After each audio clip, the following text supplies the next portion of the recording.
You ask Tiger to solve. This deals with linear equations with one unknown. The final result is m equals -325. Let's solve it step by step. Simplify the expression. Expand the parentheses. Simplify the arithmetic. Group all m terms on the left side of the equation. Add 13m to both sides. Simplify the arithmetic. Group like terms.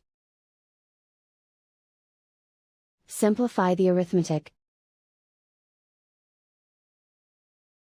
Isolate the m. Divide both sides by 13.2. Simplify the arithmetic.